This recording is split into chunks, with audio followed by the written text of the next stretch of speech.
Hey guys, and welcome to the Divine Seraphic Podcast. Okay, so today we are going to be discussing the start of my spiritual journey.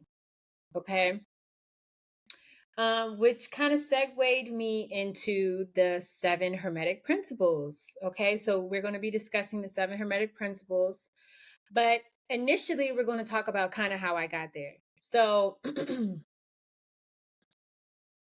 initially I wasn't very religious. I wouldn't say I was very religious. I wouldn't say I was religious at all. I think it was more so like an inherited trait, something I got from my parents, my mother and my father. My mom was Catholic and my dad was Christian. So we went to church with my dad's with my dad's mother and grandmother as well, my dad's grandmother, because my great grandmother was still alive on my dad's side. So we called her Granny. We miss you, Granny. She was interesting. I used to go over how she used to live on River Terrace in River Terrace in DC.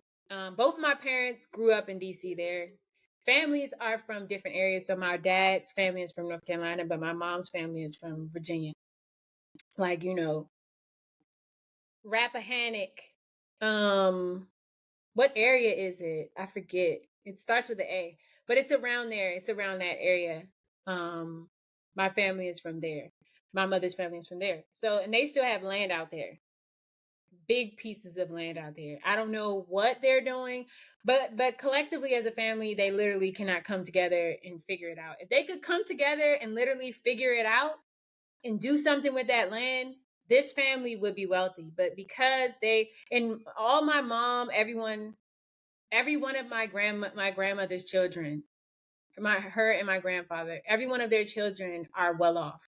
Okay, they're financially stable. So the fact that they could not come together and literally create something to establish a legacy for the family says a lot. Okay, it says a lot. But that's neither here nor there. That's a topic for later discussion. But right now, I'm going to kind of express to you kind of how I led up to the 7 Hermetic Principles and how and I'm going to express some of the concept and how to kind of apply it to, your day-to-day life, or how the terminologies would correlate or translate. So for me, the 7 Hermetic Principles, they came into play for me when I started tapping into my spirituality. So around 2012, I would say around 2012, because before that, baby, I was in these streets. Okay. I was in these streets. Okay. Let's be clear. I was in the streets. I was out here in the streets since I was like 15, 16. I was in grown man, somebody's club. Okay. I was, because my cousins were older, but I have this one cousin, me and her, we look just alike. My cousin Ashley, me and her, we look just alike. And then my cousin Kendall, me and her, we favor, but not as much as me and Ashley. Ashley, me and her are like twins. So like, she was older. She's a lot older than I am. She's like 3 or 4 years older than I am. And my cousin Kendall's like 3 years older than I am. No, I think I was in high school. My cousin Kendall was in college. Yeah, I think Ashley's 4 years and Kendall's 3. So Kendall, she let me use her ID like one time. But it wasn't because, she wasn't like, oh, I hate you, you can't use my ID. I was just like, I really, really want to go to this event. And she was going to school at Howard. And she was close. So she was like, yeah, you can use my ID. I'm not using it this weekend, whatever. And I was like, so thankful. But my cousin Ashley, me and her, we looked just alike. And she lived in Pennsylvania, but she had moved down here to stay with my aunt on my mom's side. These are my cousins on my mom's side. You know how you don't really be close with your dad's side like that. Your dad's side, they there. But that was because my grandmother, my mother didn't really get along. And that was another reason why I didn't really participate in church, because my grandmother, she left a bad taste in my mouth. My father's mother left a bad taste in my mouth when it came to like church and like being a good person. She wasn't a good person. You know what I'm saying? Not to me. Maybe to other people, maybe to herself, she thought that what she was doing was correct. But to me, I felt like I was indifferent in all of the shit she did when I was a child. But as I got older, I started recognizing how she played a pivotal role in like the demise of my mother and my father being together and their relationship structure. She was very like intrusive, and it weighed on my mom a lot, and it weighed on my dad, and his family was very intrusive towards him. So, he was a drug addict. He died when I was 10. And so a lot of that shit was hidden. It was covered up. And so like, as I got older, I just couldn't understand how church people would allow someone to fall to their demise like that. You know what I'm saying? Because my dad's family was like really big in the church. So I'm like, why? How could you just stand back and let somebody, encourage it? Because my dad's he wasn't doing it alone. Let's just be clear. I don't want to insinuate. I don't want to allegedly, but he was not doing it alone. We know that for a fact. So somebody on that side of the fence was doing it with him, and they lived. He died. Okay. I don't know what happened, but he was also a Mason, a Freemason. So we don't know, child. But I'm gonna tell you one thing. That was another reason why I wanted to get into my spirituality, because my dad was a Mason. And I was like, what is that about? Like, I always wanted to know what it was about. So my brothers went with my dad to, excuse me, I drank a soda before this. I am so gassy. I've been so gassy for a while now. I feel like I have like a bad case of like acid reflux or something. It's really bad. But yeah, so my dad, he was a Mason, and he would go to meetings every Sunday. So we were at church, he was at the meetings, okay? And so one time he took my brother, my mom's son, because that he had a son by another woman, but my mother had a son by another man. So me and my sister were a product of my father and my mother. And then my mother had 2 kids before us, and then my dad had 2 kids before us. So it's kind of like, it's kind of like divine. It was like divine. It was like divine. But, we don't know because it didn't work out. But anyway, so he took my brother and his son. So both my brothers, he took with him one time. He was going to try to initiate them into the program, to the system. So his son, my brother Frankie, was like, it wasn't like, he wasn't really interested. Like, it wasn't really something. He was just trying to do whatever he could to make my dad happy. You know what I'm saying? He just wanted to be like my dad.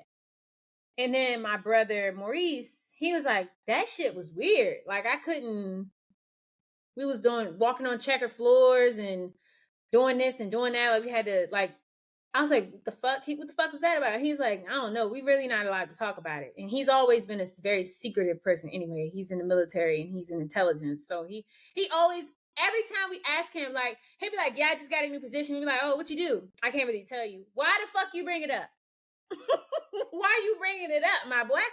Why you bringing it up? If you can't talk about it, why you bringing it up? You know what I'm saying? But it was just like, whatever. You know what I'm saying? Like, he one of those type people, like, he's like a patriot. You know what I'm saying? Like an all-American patriot. Like, he cool as shit, but he, he's him. So, but yeah, that was one thing that kind of segued me into it. But also, one of the major things was, like I was saying, in 2012, when the Mayan calendar, when they started talking about the Mayan calendar and the dates of 2012 and how the world was going to end. And also my mom, she was getting really spiritual at one point, and she was just trying to, like, I think she was in a depression. She was depressed. And I think she was just looking for some salvation, like some clarity around life and where life was going. And, I think she really just wanted to find peace. She was trying to, my mom hadn't had a good relationship with her family for years. And I think, she was coming at a point where she wanted to kind of make amends, or, I was telling her, like, just make amends with these people, forgive them and move forward. Like, if it happens again, then obviously, somebody need to be held accountable. But, in this instance, the best you can do is just say, I apologize, if I wronged you in the past, and I just want to, come at this with a clean slate, whatever. So we were looking at The Secret, and essentially The Secret was about the law of attraction. It was really talking about how people that had like illnesses were able to change or to go into a state of remission because they essentially were using the law of attraction to attract good energy, positive energy and frequencies to them. And so I'm like, how the fuck did they do that? You know what I'm saying? Like, how the fuck did they go from damn near on a deathbed to now automatically, because they had a mind shift, their whole life changed? So what we know at this day and age is frequency is very, very, very important. And there has been a lot of, in ancient time, there was a lot of systems or a lot of homeopathic methods centered around frequency healing. And now they're even practicing it now, baby. But they ain't want, they have brought it to the surface to some degree, but not like in full-fledged, like, oh yes, everyone use this is a good methodology of, because of big pharma, they the ones who punch, jab you. Okay, they're gonna come back with it, literally and physically. They're gonna jab you and they're gonna jab you by making sure that if you try to step on their toes, they're gonna take you out. Okay, so at the end of the day, they're gonna big pharma make sure you get that jab. They make sure you get that jab. They make sure they jab you every time they get a chance. That's to lower your frequency. That's to keep you in a dull, dunce state. Okay. But frequency healing has always been a part of, since the beginning of time. They've been doing this since Egyptian, since Lemuria, since Atlantis. They've been practicing frequency healing. This is why specific places were always surrounded by water, because of the vibration or the healing effects of the water in certain tunes, like in certain energies, certain areas, certain frequencies. There's a element of water and sound that go hand in hand. So, and they show you that when they do, like, I can't remember what his name, but I think he's Japanese. And he showed how when you speak life into water, it freezes in a more harmonic state than if you speak hate into it. It kind of turns into a disoriented, dysfunctional type of ice cube. You know what I'm saying? So, and we're pretty much composed of water. The human body is flow. Its function is off of H2O. So, and oxygen. So automatically, when you think about frequency and you think about sound, you're like, okay, we're essentially, we are a composition of light moving at such a high rate, such a high speed, that it creates matter. So we are sound, we are vibration, we are all of these things encompassing, and to utilize it in a way where it also is not just, because Earth's resonance is 432 megahertz. Okay. And this is what we know this is where Earth is at its harmony. It's at its, most thriving frequency.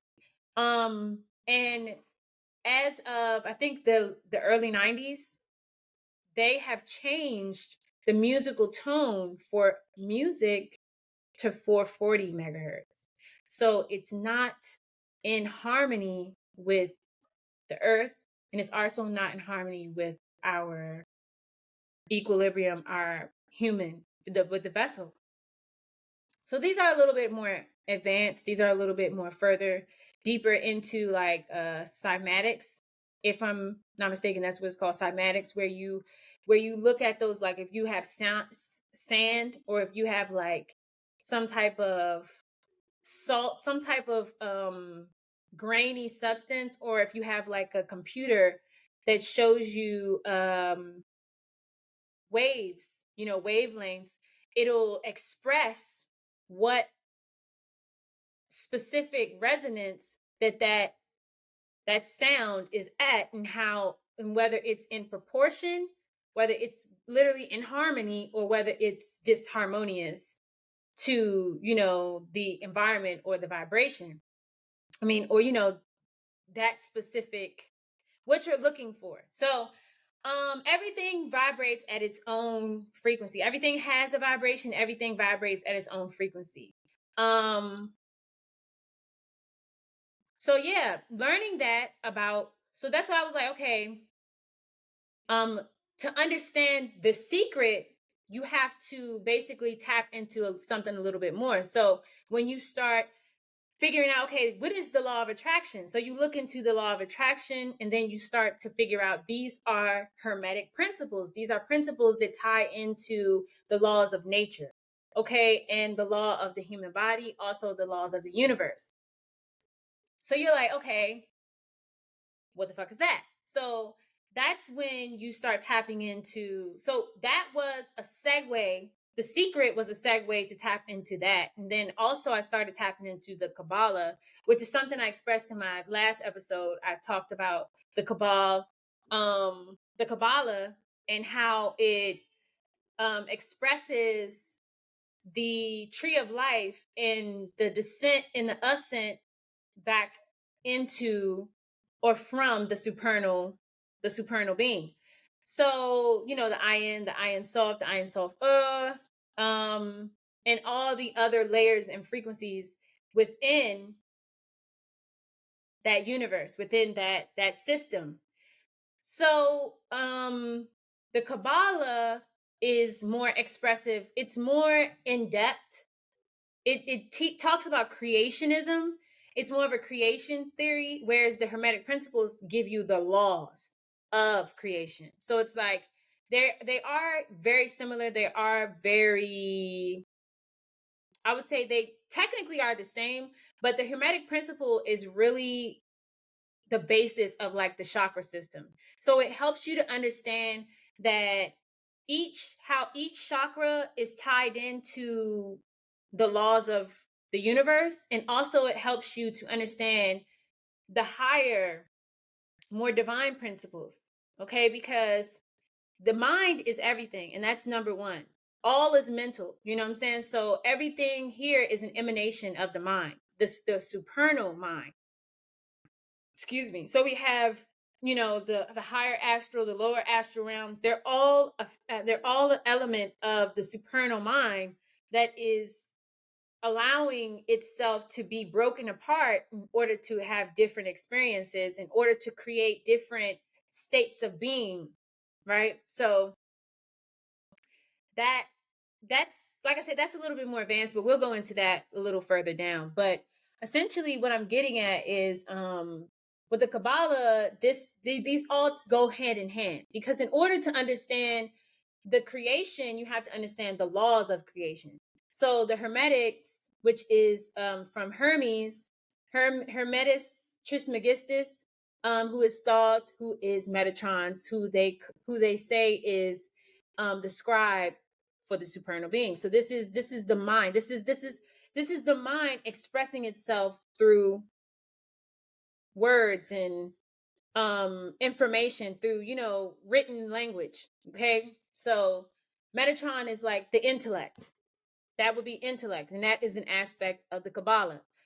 But then you also have the Kabbalah, which was a segue for me to learn about the music industry. And what really helped me get into like hermetics and stuff like that, hermetics and light magic, dark magic, secret societies, occult, what really helped me get into that, which what goes hand in hand with your spirit, because the spirit is dual, and you learn that in the 7 Hermetic Principles, is that the spirit is a dual entity. So there's the masculine and the feminine energy that are being comprised in the vessel. So when you understand that, you're like, okay, well, what elaborate. Tell me a little bit more about that. I want to know more. So I was reading a book called They Cast No Shadows. And that book gave me the complete depiction of it. It was there. You can tell, like, I'm not going to say that it was fabricated, but you can tell that some of it is a little bit illustrious. Like, he has a big imagination, but at the same time, there is a strong basis to it. You know what I'm saying? Like, there is a emphasis on information, but he also is, what is the word I'm looking for? He also is dramatic. Not dramatic, but like, how it's a specific word when you're telling a story and you kind of add your piece to it, you know what I'm saying? But I think it's a fun book. It's a fun read. It's a fun read if you're into the occult, because it was definitely something that gave me a lot of insight into all of the hidden agendas and how they function in Hollywood, and how they really like not just Hollywood, because Hollywood is just like the cover story. You know what I'm saying? Like, Hollywood is the cover story, but for real, like, this is in politics, this is in basketball, this is everywhere. You know what I'm saying? So it's like, if there is an agenda, it's an occult, but it's some type of occult practice or some type of cult group behind why this is happening. But yeah, so that book is what really segued me into hermetics, into, it kind of came by way of music for me, because like, I'm really big on music, but at the same time, I'm also I was also very fearful of getting into the music industry, because I just knew that it was a lot of shit happening behind closed doors. And a lot of people were dying haphazardly, out of nowhere, just healthy one day and dying the next. Like, it was scary. It was a scary time for artists, I'm quite sure, and still is, because of the hidden clauses in their contracts that they don't sign. The hidden clauses in all contracts, by the way. Any contract you sign, you need to read the fine print, okay? Especially when you're dealing with the government. And we're going to go into all of this shit. But yeah, okay, so yeah, like, that book really gave me the breakdown that gave me insight into like Illuminati, different things. And there was a lot of movies coming out, like the one with that's Tom Hanks. Tom Hanks, he was playing in the Da Vinci Code. All of that shit was really like, what's going on? What's going on? Because I had been to Paris. I speak French fluently. Been speaking French my whole life. So that was something my mom did very well. She put me in a program, French immersion program. And I just seen online that they actually were placing the smarter children in programs like talented and gifted programs, because they wanted to know who was who and what was what. Like, the government was fucking placing children in that they saw that were had a high IQ, that could potentially be used for, spy potential, or could be placed in, high ranking positions. They were essentially recruiting these children. My brother was recruited for talented and gifted, and he works as a military specialist. So let's just be clear, baby. It worked. Okay. It worked. They knew what they was doing. Okay. Anyway, because we ain't gonna go too much of his business, because they're gonna try to come for me. But so yeah, back to what I was talking about. So They Cast No Shadows by Brian Desborough. So Brian, Brian, Desborough, Desborough. So that one talked about a lot of like where these secret societies were coming from, where they originated, what the basis was, why these people joined these secret societies, a lot of stuff. And then after that, that's when I started studying the 7 Hermetic Principles, because that had a lot of like concepts, and it was like Kabbalah. So when I started studying the Kabbalah at that time, back then, I was afraid. I was scared to study it like I have studied it now, because I thought it was being used for malice. So I'm like, okay, these people are using this shit against us. I don't want to be out here using this shit to fuck for myself, you know what I'm saying? But I didn't think clearly, like, if they're using this against us, why would I not want to have the clarity, the knowledge, the understanding to basically be able to use this for myself? So I'm like, okay. So the 7 Hermetic Principles are, okay, these come from Hermes. These are Hermes Trismegistus, okay, who is Thoth, who is Metatron. These are all variations of the mind. Okay, so this is the mind basically coming down. This is like divine thought. So that's who Thoth was. They try to turn him into a person, but in all actuality, Thoth is the divine thought. Thoth. You know what I'm saying? So it's like, let's be real. This is the principle of mind coming in to make you think, okay, to help you understand. This is God, the creator, the divine being coming in to help. I'm like touching this for my phone because the light went out. Lord. Okay, so to help you use your mind, because now you have the ability to critically think. Prior to that, the body was just a vessel. You get what I'm saying? Before it had divine consciousness, it wasn't doing that, baby. It was just walking around looking stupid. Okay? This is the atom. This is all of the, God was creating this realm. Okay? He had the atom, he split it in two, he split it in this, he split it in that. Then he had the mitochondria DNA, that was the understanding, that was the development, you know what I'm saying? And then he went ahead, he said, let me go add a little bit of something else to it. Let me give a little action to it. Let me put a little frequency, a little light in that shit. Boom. Now you got the human vessel. Okay? Which is not actually true. Actually, you have to go, then you have the universe. Okay? Now you go and you create the dimensions, the layers of the universe that come from the feminine and the masculine principle, the principle of passivity and the principle of action. Okay?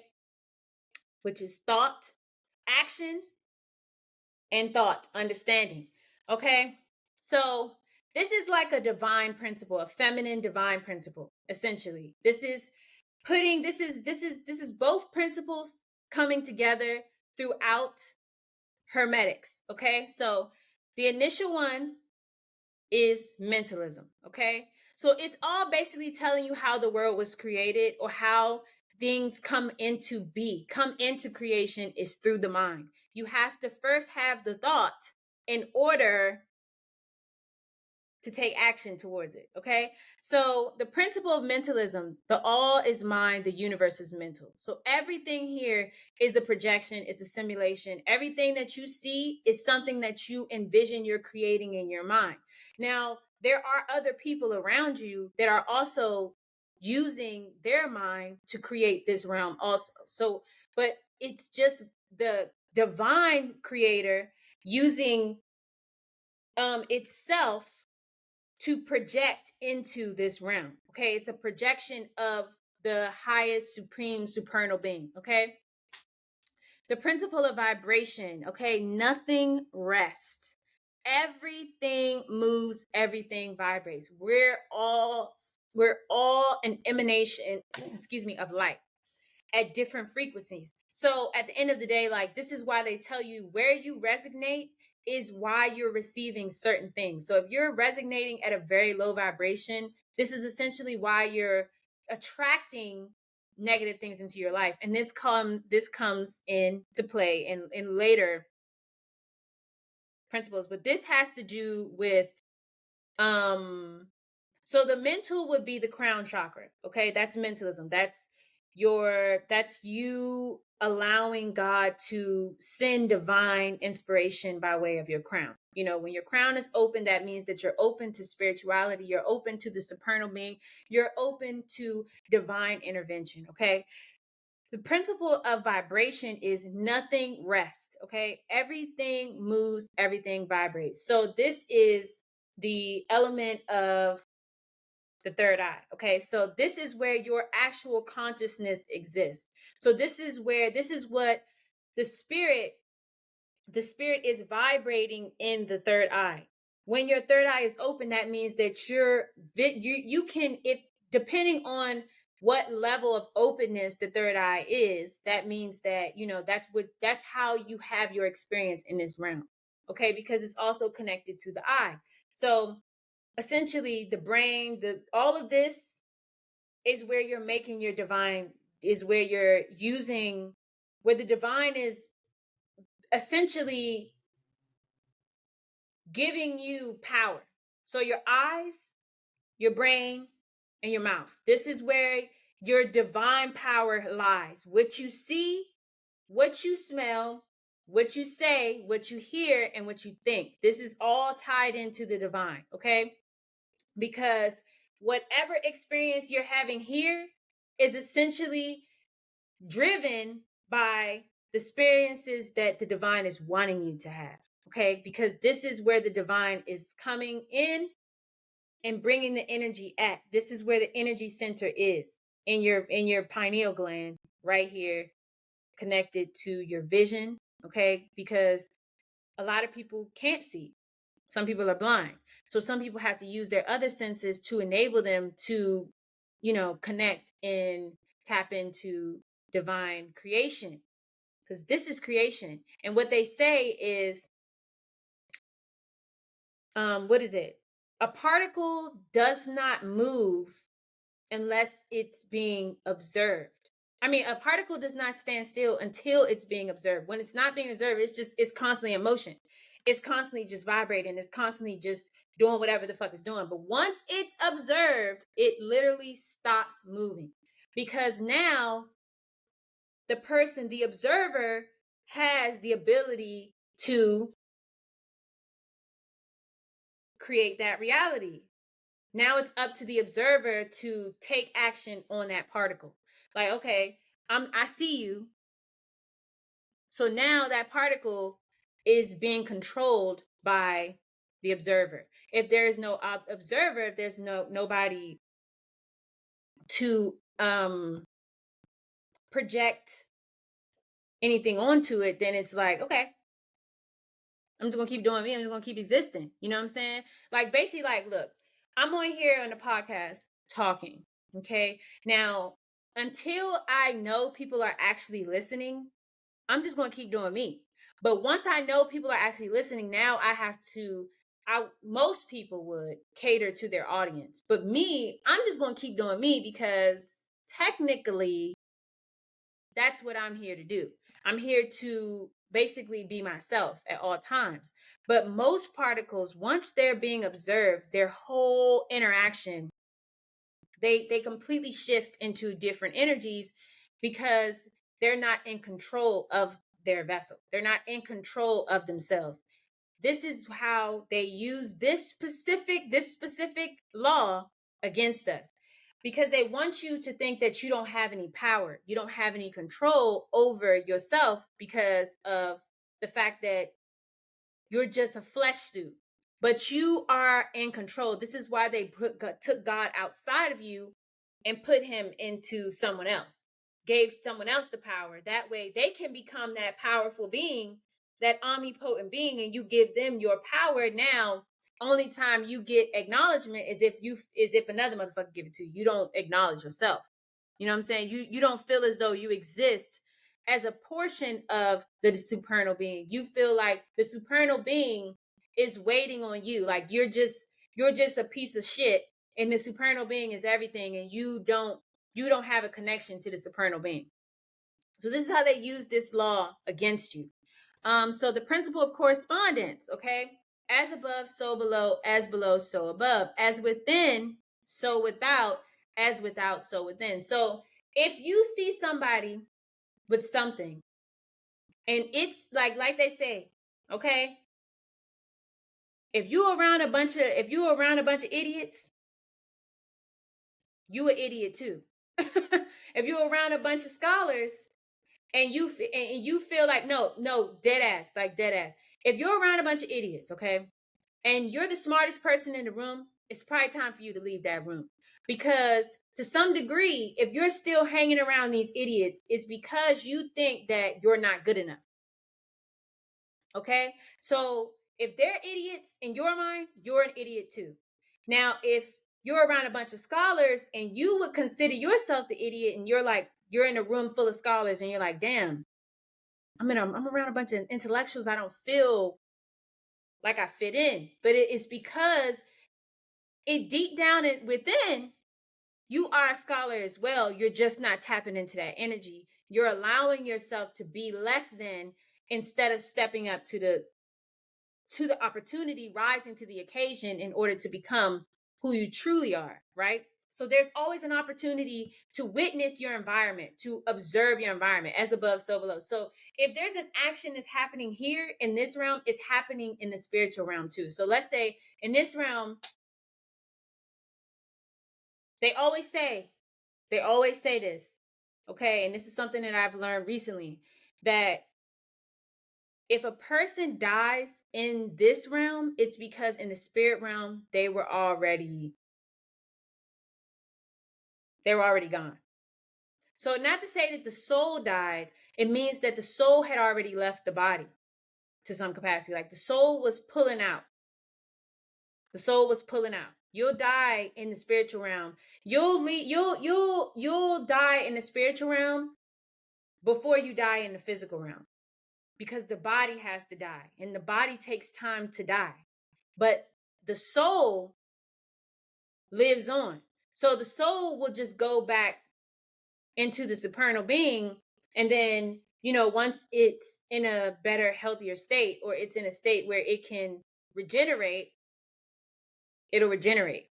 You know what I'm saying? But if it's a soul that is, because a lot of this is why they do magic on us, the cabal. This is why they do magic on the people, because they're feeding off of our energy. These are souls that have done so much negative shit in so many lifetimes that they keep reincarnating with the opportunity to clear it, but they never do. Okay? So they come in by way of, this is why they're pushing for AI, because they won't need vessels. They can just go into, this dying soul can just go into this robot, and it can be controlled by a computer. It can, it gives the soul something to keep living on, because to come into a vessel, you have to go through a process of dissension, right? So you go and then you come in. These souls are being transferred. These souls are not, these diabolical demonic souls are not coming into this realm by way of divine, by way of dissension. Like, they're not coming from the supernal being all the way down through through the planets into the North Star, from the North Star through the planets into Polaris. Through the North Pole into this atmosphere and then into a body. This is why it takes 9 months to do this, because they have to descend through different dimensions, which it's a process. Essentially, it's a process. So this is why astrology is important, because basically when you was coming in, these are the energies you came in with. These are the energies you came in with. This is how you descended into this plane. You descended through these specific energies. That's why you might not have a lot of earth. You might not have a lot of air. You might have too much water, because this is what was relevant in the system, in the solar system, on that side of the planet as you descended into this realm. Okay? So the soul is the last piece to come inside the baby. It's not the first piece. It's the last piece. Okay, the immaculate conception happens at the beginning, but the soul is gradually developing into this being, into this vessel. The vessel is being built by the soul, essentially. Like, okay, I need it to look like this. Boom, boom, boom. I'm gonna come out like that. I'm gonna do this. I'm gonna do this. My soul going, my heart going, I'm like, I'm gonna be this. You know what I'm saying? You're building. The soul is building itself up over that 9-month span as it descends into matter. Okay. So as above, so below. If the act is happening in here, it's happening up there.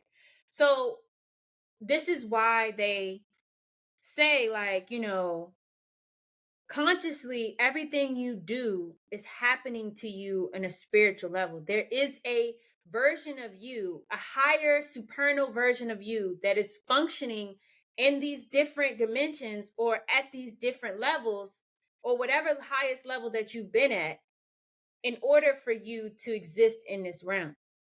Okay.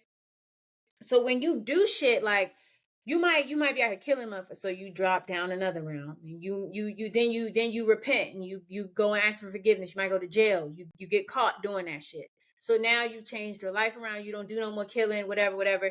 You healed. You've changed. You're a changed man, changed woman. You have to do the work to also rise up again, to ascend again. These motherfuckers don't. They just want to change. They just want to transfer their consciousness to a new vessel. They don't want to deal with having to go back up into these realms. So they feed off of the energy of other souls. They steal other souls. So this is why they ask for blood sacrifices, because they're housing these souls. They're giving these souls to the being that they worship, and then they turn around and then they ask these beings to basically, give them vitality, give them life, give them whatever the fuck they want, riches, money, wealth, prosperity, power. And it honors that. Now, sometimes they are trapping these beings. These entities are being used also. So it's not every entity wants to do this shit, wants to be a slave to a human and be at their beck and call and do as they wish. They have things they want to do too, you know what I'm saying? So essentially how I see it is that these beings, 9 times out of 10, if this is a powerful being, they're not a powerful entity, they're not just going to do shit willingly. They're not just going to do shit for free. You know what I'm saying? This is why they have to make these blood sacrifices, because they need it in order to stay alive. Otherwise, the soul will dissipate. It will just go back into the supernal being, like I said, and it will come out a new version. It'll come out as a completely different soul. But when you're like old souls, the reason why they call it old souls, because these souls have been having this experience or have been reincarnating into this realm, or, coming in, going to different dimensions and having different experiences over and over. This soul has learned a lot of lessons, has been able to transmute energy and not reincarnate here, or has continued to reincarnate here, or has continued to play a role in the expansion of Earth and, the dimensions. But as above, so below. So what you do here also reflects your spiritual self. And then they have the principle of correspondence. Oh, excuse me, I already said that one. So they have the principle of polarity. I said that, remember? So I said duality, but polarity is the same thing. Everything is dual and has poles or opposites. Opposites are identical in nature, but different in degree. Okay? So everything, and even you, everything. Okay? And this even says, so we went from the crown to the third eye to the throat chakra, because clearly correspondence is also what you say, how you so as above, so below. So what you choose to say here in this round, how you project, how you use your voice in this round can also affect how things interact, which is why, like, speaking affirmations, calling on deities, how you use your words and how you use your voice and what you use it for directly, because this is the power of the tongue, is you using your thoughts and you speaking it into this realm. So it is directly impactful to your experience here and in the spiritual realm. It's where you become a creator. Okay. So the polarity is your heart. Okay.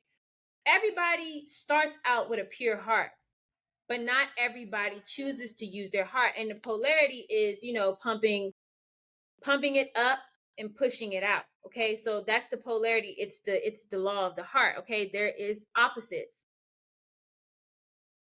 There's duality in the heart. Okay. Because there's two energy. It's doing a dual job. It's pumping up, pumping in, and pumping out, pumping in, pumping out. So depending upon how you use your heart is essentially what it's saying is what you attract. You know what I'm saying? So like, if you, let's say, okay, if you're constantly to understand balance, basically, the heart is a tool for balance. So if you're a person that you always give, but you never allow yourself to receive, you're basically tipping the scale in one direction and you're preventing yourself from actually, benefiting from your good heart. But when you're a taker, you're always going against your better judgment, your good nature of being reciprocal.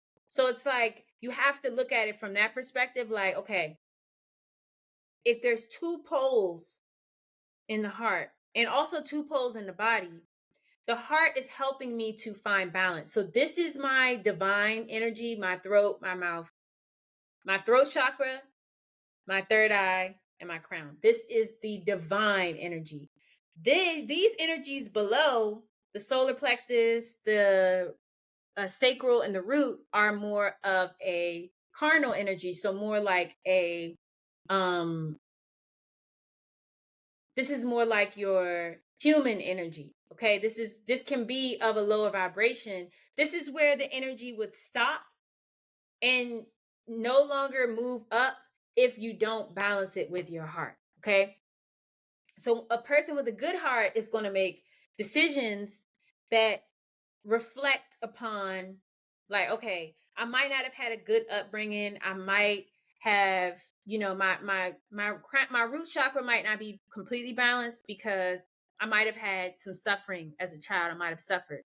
So, so my root chakra is damaged to some degree. It's distorted.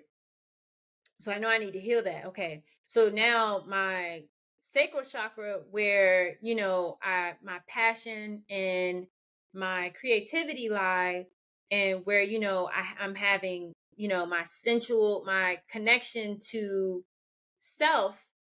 Okay. My connection to who I am, like my power energy. Also your creator energy is there as well in your sacral, but that's more like your passionate energy, like the energy that you use for creativity and that drives you, the individual. So if your root chakra is fucked up, your sacral's fucked up automatically because it's distorted. Because now, like, your passion may be to take advantage of people because you watched your parent do that. So now your ego, where your solar plexus is, you're not going to have a healthy ego because you're always going to focus on self. Like, how can I win? How can I benefit? What's always about me? It's got to be about me. You're not going to have a healthy ego that's like, okay, I understand that I'm important, but I also understand that other people are important as well. Other people are playing a role in this reality too. So I have to balance out my ego by remembering that,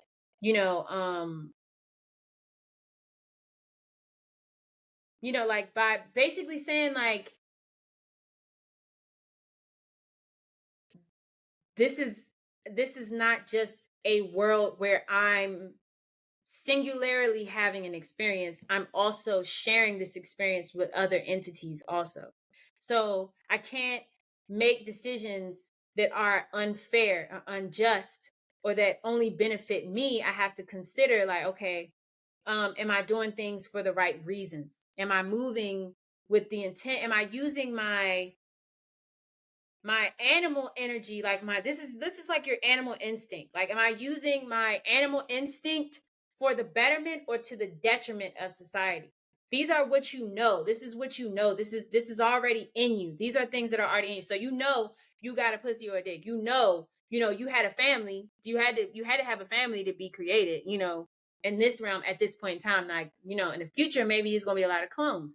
But basically, and that you have an identity. Your solar plexus is your identity. That's like your ego, your personality. That's who you are as an individual. So your heart is where you learn to balance out the energies, the animal instinct and the divine energy that's being given to you by the supernal being. The heart is where the polarity happens. So now you have to gauge, okay, God is telling me to do right by you. My animal instinct is telling me to beat your ass. Okay. So at the end of the day, I'm going to go to my heart because my mind is telling me to do one thing and my nature is telling me, nurture versus nature. I have to nurture this thought because I have to sit back and think about it like, okay, damn, God is telling me to do something. We always want to follow the divine spark, the divine inspiration, but sometimes we have to be conscious of the environment that we're in also. So it's like, okay, God is saying, if you make this choice, this is going to be the best choice for you. Now, for some people, that's kind of difficult because they've been raised in a kill or be killed environment. So they kind of still rely on their animal instincts. But this is why there is a need to ascend to the higher developed mind, to the higher chakras. Okay, because this is where God lies. This is where your consciousness is, and this is where you're going to make decisions through God, through your highest self, as opposed to making animal-based decisions, with instinct, where you like, okay, I'm gonna whoop your ass first. So your heart is going to help you to be the judge of that, because then you're going to bring it up through the heart and be like, okay, probably shouldn't do that. You know what I'm saying? I probably should just chill. I'm mad, I'm pissed, but I need to go relax. And that way, you may not be able to take action on this thought right away, but your heart will make you pause in order to realize that you have options. Okay, you have more than one option. You have more than one path to go down. You have more than one route to take. Okay, so then you have the principle of rhythm. Okay, everything flows out and in, everything has its tides, all things rise and fall, the pendulum swing. Okay, so this ties into the principle of vibration. Okay, because essentially, if nothing rests and everything moves, everything vibrates, then obviously everything is flowing. So that means that with the principle of rhythm, this is essentially going to tie into the ego. So into the solar plexus. So when you think about the solar plexus, you think about, this is your power center. Like there's a ashna. Okay, that's what they call them in Hindu. A ashna that I think sits a little bit above the solar plexus, that is where your power center is truly at. Okay, and this is why they say your gut is your second brain, because there's power in your gut. Okay, so what you eat, what you intake, everything that you ingest has a direct impact on your body, on your system. Okay, so the flow of your system is essentially probably talking about like the food. You know what I'm saying? Like what you intake in your gut also is going to affect your personality, is going to affect your actions, your thoughts, it's going to affect everything you do, because eating animals, like I'm a vegan. And I don't want to push veganism on anybody, but I do want to be clear as to why I've chosen to become a vegan, is because as a vegan, I am conscious of what I'm putting into my body, because I don't eat everything.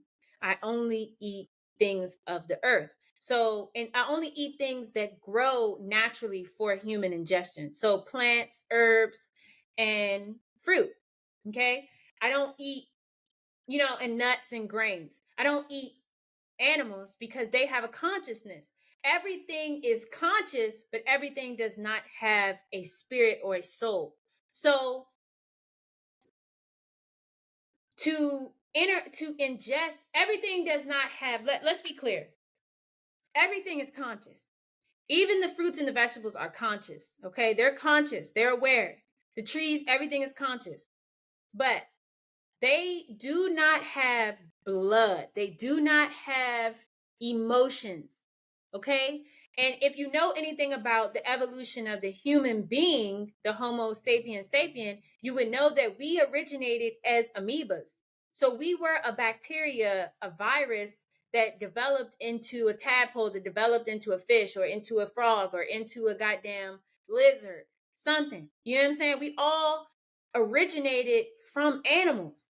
So this is why we have that animal instinct. This is why we have that primal energy, because we all originated from an animal. So to eat an animal is like eating your ancestor. It's like eating yourself. So this is why, as a vegan, we're more conscious about what we ingest in our system, because it directly affects our gut, which is also the second brain, which helps to process our identities and our ego, that helps us balance and regulate our systems, which is why they feed us like they when you want to kill your gut, a leaky gut, they give you an antibacterial or a probiotic. Okay, because it has living organisms in it. Okay, and this helps to bring back certain bacterias in your body that are good for your body to help heal your gut, because you've been ingesting dead shit. You get what I'm saying? So this is why they say you have to kill these animals to eat them. You're not biting the skin off this animal and eating it alive. You're killing this animal to eat it. So it's a dead system. It's a dead organism going into a live organism. You understand? So that's why it's not promoted to eat dead things that were once living. And vegans, I've been a raw vegan. Raw veganism is hard as shit, okay? Because it's a big adjustment from what we have been introduced into in this realm, but it is definitely the best method for the human body, because it teaches the human body not to eat anything that's dead. The human body is constantly looking for living, something that can help it thrive and function at its highest capacity. So that's why I like having a raw diet, like eating a lot of greens, not a lot of greens, but eating a moderate amount of greens and a lot of fruits, will help the body to continue to thrive at its peak. Let me tell you something. Whenever I drink a lot of water, whenever I eat a lot of fruits, a lot of water, if I drink a lot of water and I fruit a lot of fruit juice, my skin clears up on its own. I don't even need skincare products. It just heals on its own. Okay, so that's something I paid attention to, that it really, what you ingest really affects the outer layer of the body, but it also affects your thought process, because you're also ingesting those emotions, those energies that were surrounded around that animal when they were killed. So the principle of rhythm, everything flows out and in. Okay, things that come in also are going out. So yes, you are going to shit it out. Okay, and everything has tied. So your emotions, and even your emotions, are tied to your, they like to say that your emotions are tied to your heart. They are not tied to your heart. They are tied to your ego. They are tied to your solar plexus. Your emotions are tied to your solar plexus because that's your identity. So how you feel is directly connected to who you are. It has nothing to do with your heart, because your heart is built as a toroidal field, that everyone has a heart. Everyone has a heart in order to function, but not everyone is using their emotions. Not everyone has emotion. Not everyone is emotional. Some people are, like how I learned in human design, some people are built non-emotional. That is their energy. That is their frequency. They're not triggered emotionally. They don't get emotional. Okay. And then you have people who are rooted in their emotions, who are constantly up and down, up and down, up and down. And that's tied into your solar plexus. If you go and look at human design, your solar plexus is directly connected to your emotions, because it's how you interact with yourself, who you are at your core, right? And that's what they mean, your core, your solar plexus in your stomach. It's a part of you. So how you feel, and it's and what they're saying essentially is it flows in and out. It's a tide. All things rise and fall depending on the swing. So one minute you can be upset, the next minute you'll be completely happy, and that is okay. Do not let anybody tell you that you being upset or you feeling your emotions is you being a psychopath or you being bipolar.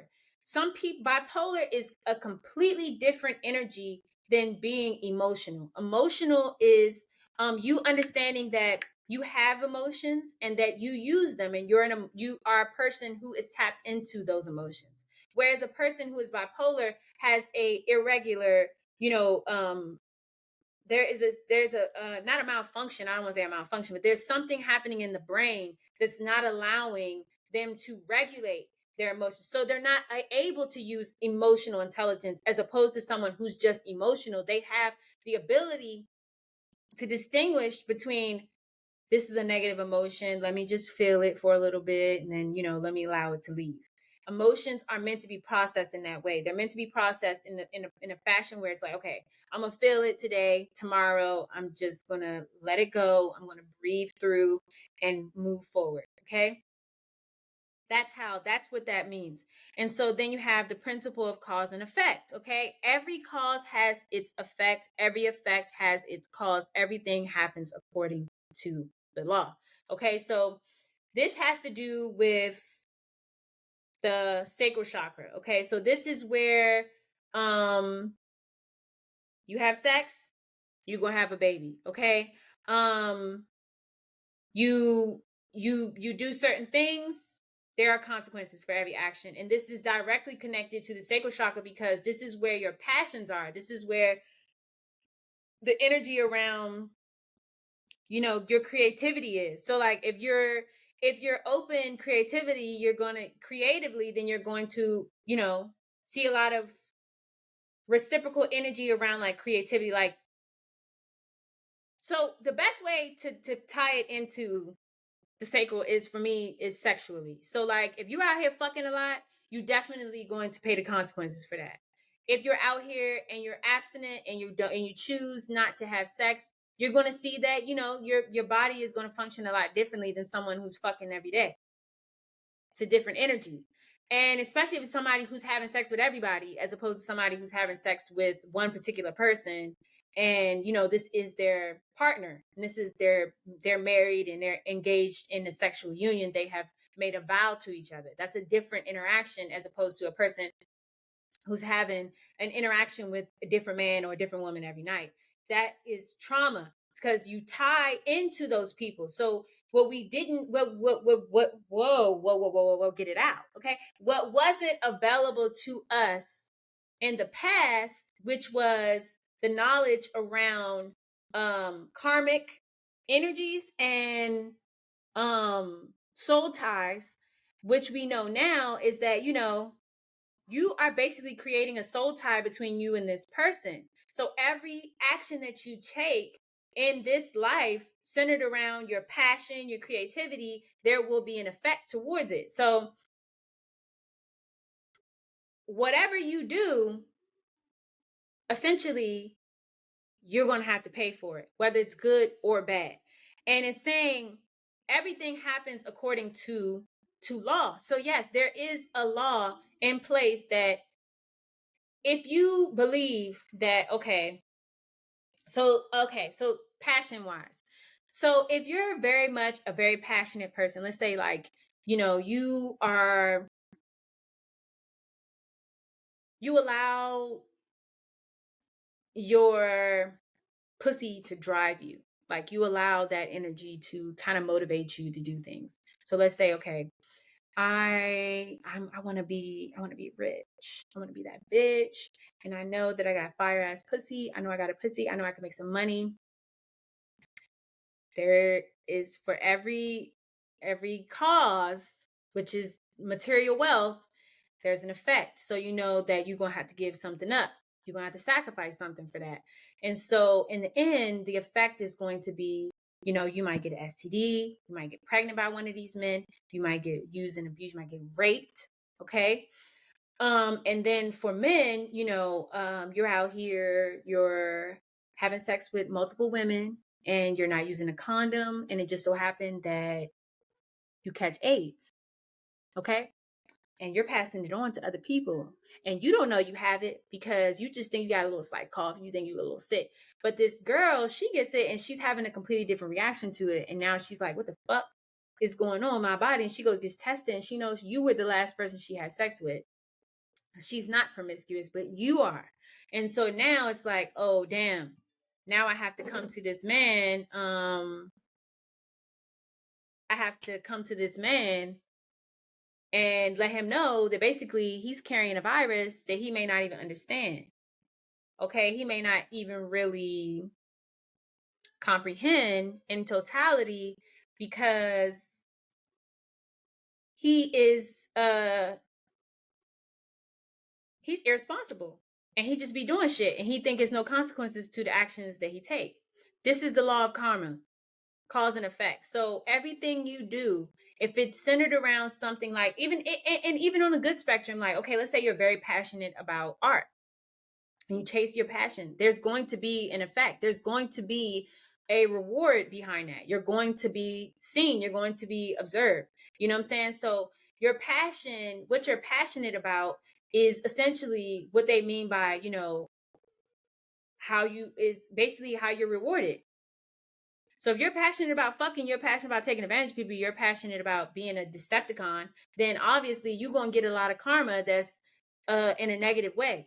But if you're passionate about being a good person and doing good with that passionate energy, and you use that energy for good, because this is in human design, your sacral is where all your energy, your passions, and everything is at. Okay. I don't have a sacral. My sacral is it's not expressed, but I have a sacral obviously, but it's not expressed. I'm a projector, so I'm not a manifestor generator, or a generator. I don't have an active sacral chakra, but I do have energies that come from, like, there's nothing connecting to my sacral chakra. So like when it came to me finding my purpose, I was unable to find my purpose because I essentially had to go through life as a 6'2" to find my purpose, to develop into this person by way of experience. Whereas someone with a sacral chakra, they kind of have a little bit more distinctive energy to push towards their purpose. That's why their sacral chakra is pronounced. That's why it is developed. It's not open, it's actually active, because they know what they want to do, they know where they want to go, so they need that energy to go there. And I'm also having a transpersonal experience. My life is, I'm here to help push society ahead, to make society better, to help others, to guide others. Whereas a person who may have a pronounced or developed sacral chakra is here for a personal experience. So they're here to further their soul and their own agenda, kind of live their own life and through their creative impulses and become the best version of themselves for themselves. I'm here to become the best version of myself for the betterment of society and others as well.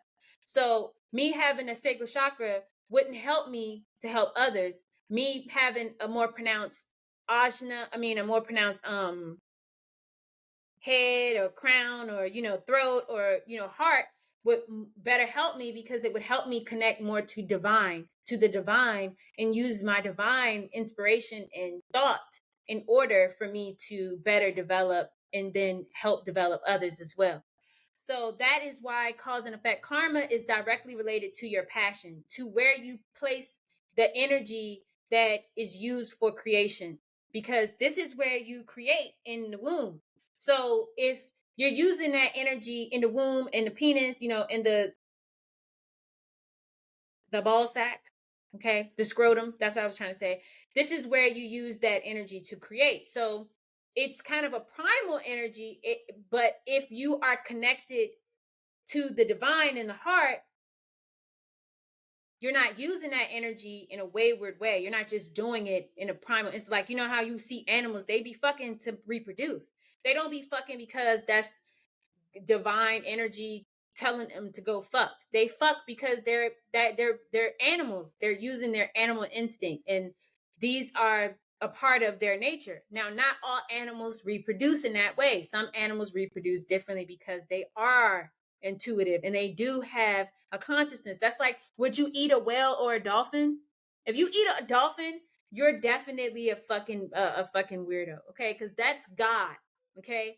They have a consciousness just like humans. So if you eat a dolphin, you'll eat a human, and that I can't fuck with you, okay? Period. But you're gonna get your karma, just like the law of cause and effect say. That's karma. So every action you take, wherever this ball of energy, passion drives, wherever it drives you, that's where you're going to see a reward.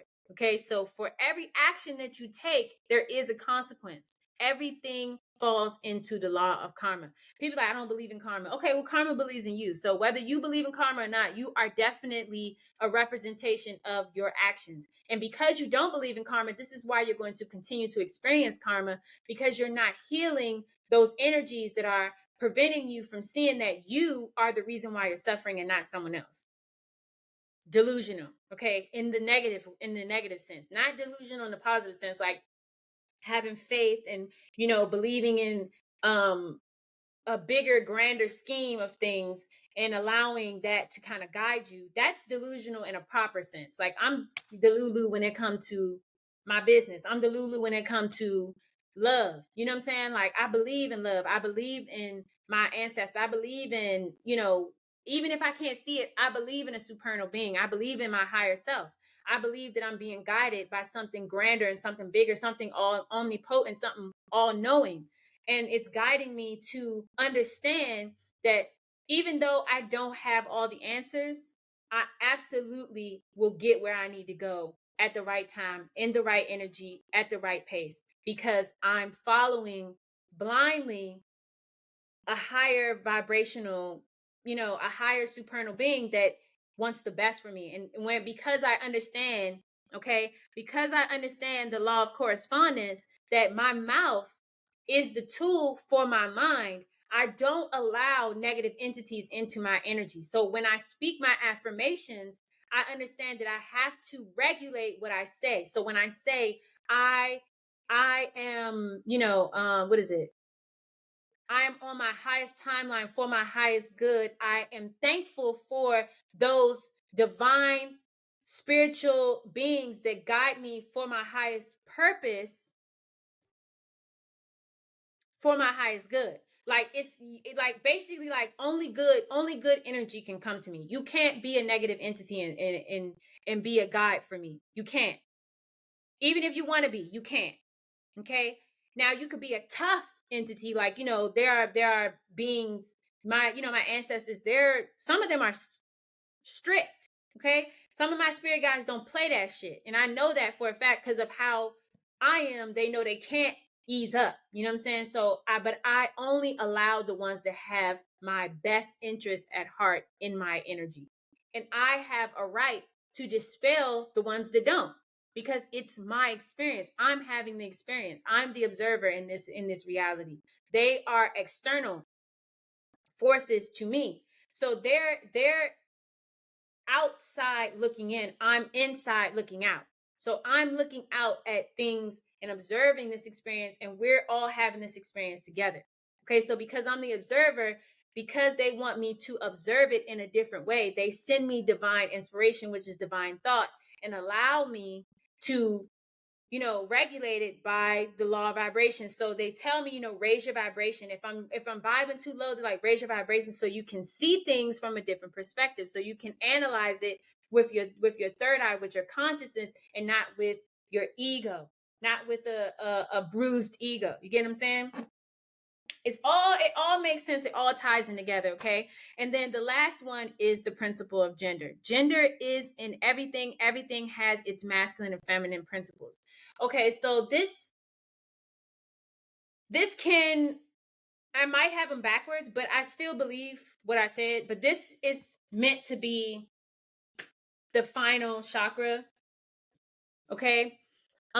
This is meant to be the root chakra. So we all know, I honestly think that it's backwards. So I think that the principle of cause and effect is supposed to be the root chakra, because everything that you are, your foundation is literally rooted in who you, like, what you've learned. So what you learn is a direct reflection of who you are. But the principle of gender, obviously, that's the duality of,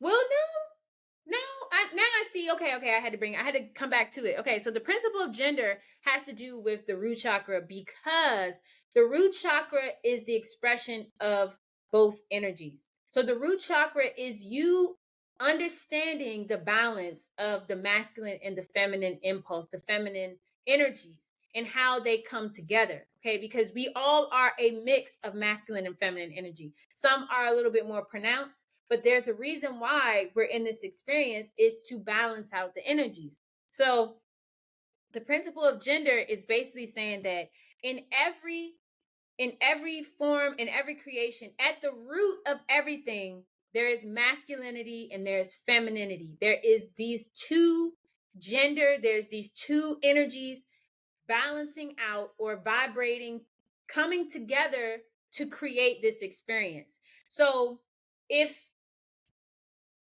like, this is your foundation, this is your core, at the root of you, there's a mother and a father. There's no way possible, unless you are a fucking clone, that you came out of a fucking asshole or you came out of a fucking tree. You came from a mother and a father. So essentially, what it's saying is everything that you are, everything that makes you who you are, is coming from them. Your foundation, your root, is coming from your mother and your father. This is who you are at a core, and as far as like your instincts comes from your parents. So if you have a distorted root chakra, then obviously all your decisions are going to be, you're going to get a lot of karma from your decisions, because your parents did not teach you the fundamentals of life. Basically, they just let you learn by experience and you suffered. But let's say your parents instilled these principles into you. May not be directly in this way, but in some way, somehow, you learned these, you had an understanding of how the body and how your energy centers directly affect your experience. And now you're like, okay, I know that my parents gave me a foundation, a good foundation, a solid foundation. Now I know how to maneuver in this world. I know that every decision that I make, I'm going to get karma. I know that I'm balancing out two energies at once. So whenever I make decisions, I have to consider, like, okay, am I moving from a healthy masculine energy, or am I understanding this from a divine feminine energy, or am I just moving wayward through life because I don't, you know what I'm saying? Because I haven't taken the time out to really look at my foundations. And this is why you have to look at your parents in your root chakra. What did your parents teach you? What, did you have a man in your home? Did you have a good man raising you? Or did you have a bullshit piece of shit father? Did you have a good mother raising you? Was she a solid mom? Was she concrete? Was she loving? Did she express nurturing? Or was she a whoop ass mother? Did she fucking punish you, bruise you, hurt you, do mischievous things to you, fuck you over, take advantage of you? Like, what type of parenting did you experience in your childhood? Because this is what built up your root chakra. And then once you understand that, now you know, okay, I need to heal. Okay. And this is the 7 Hermetic Principles. This was a concept that essentially taught me a lot about,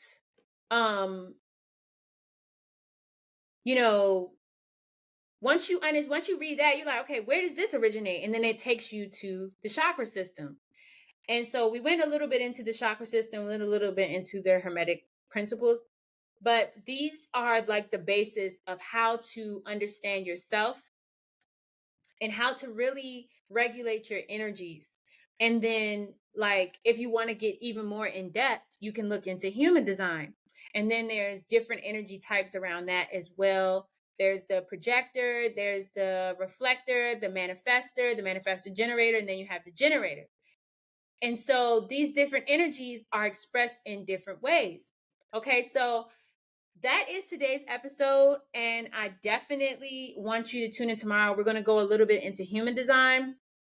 But yes, that was one of the core principles that kind of helped me get into spirituality. That was kind of like the basis. And it came by way of music. So, like, when I started listening to music, I started reading They Cast No Shadows. And it really opened my mind up to different things. And so I started, to the Kabbalah and all of that. And then I started really like, okay, what is the Kabbalah? And then the Kabbalah around the music industry and how they were manipulating us by music frequency, because they understand how you resonate at a certain frequency, it can play a major role in your experience, your human experience.